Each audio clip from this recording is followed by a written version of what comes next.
ప్రభుత్వానికి వ్యతిరేకంగా మాట్లాడమని ఆసుపత్రిలో క్షతగాత్రులుగా ఉన్న వాళ్ళకి కవర్లలో డబ్బులు పెట్టిచ్చారు. తద్వారా వాళ్ళ చేతన నెగిటివ్గా చెప్పించారు. ఇది నిన్న ఆనం రామనారాయణ రెడ్డి మాట్లాడుకొచ్చినటువంటి మాట. బాగుంది. ఇంతకీ పార్కులో పెట్టించింది ఎవరు? జనాల్ని క్యూ లైన్లో కాకుండా పార్కులో పెట్టించింది ఎవరు? అక్కడ ఒక మనిషి కోసం గేటు తీసింది ఎవరు? ఆ గేట్లు తీసిన సందర్భంగా తొక్కిసలాట జరిపింది ఎవరు? తొక్కిసలాటలో చనిపోయింది ఎవరు? గాయపడ్డది ఎవరు?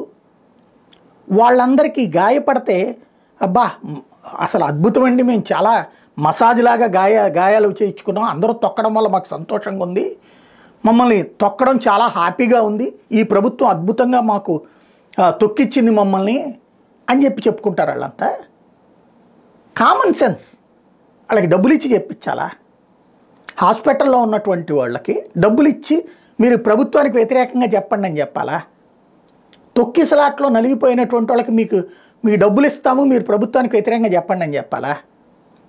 పోలీసులు వాళ్ళు ఎవరన్నా ఒక్కళ్ళన్నా చంద్రబాబుని విమర్శించారా లేదా పవన్ కళ్యాణ్ విమర్శించారా? వాళ్ళు చెప్పింది ఏంటి? అక్కడ ఉన్నటువంటి పోలీసులు ప్రవర్తించిన తీరు. దానికి కూడా డబ్బులు ఇచ్చి చెప్పించాలా? దారిని పోయే కంపెనీని ఎత్తినేసుకోవడం అంటే ఇదే. ఏంటి అంటే ఇష్యూ డైవర్ట్ కావాలి అనేటటువంటి దానికోసం. కానీ అనవసరంగా జనమందరూ మర్చిపోతున్న విషయాన్ని కెలుక్కున్నట్టు అవుతుంది.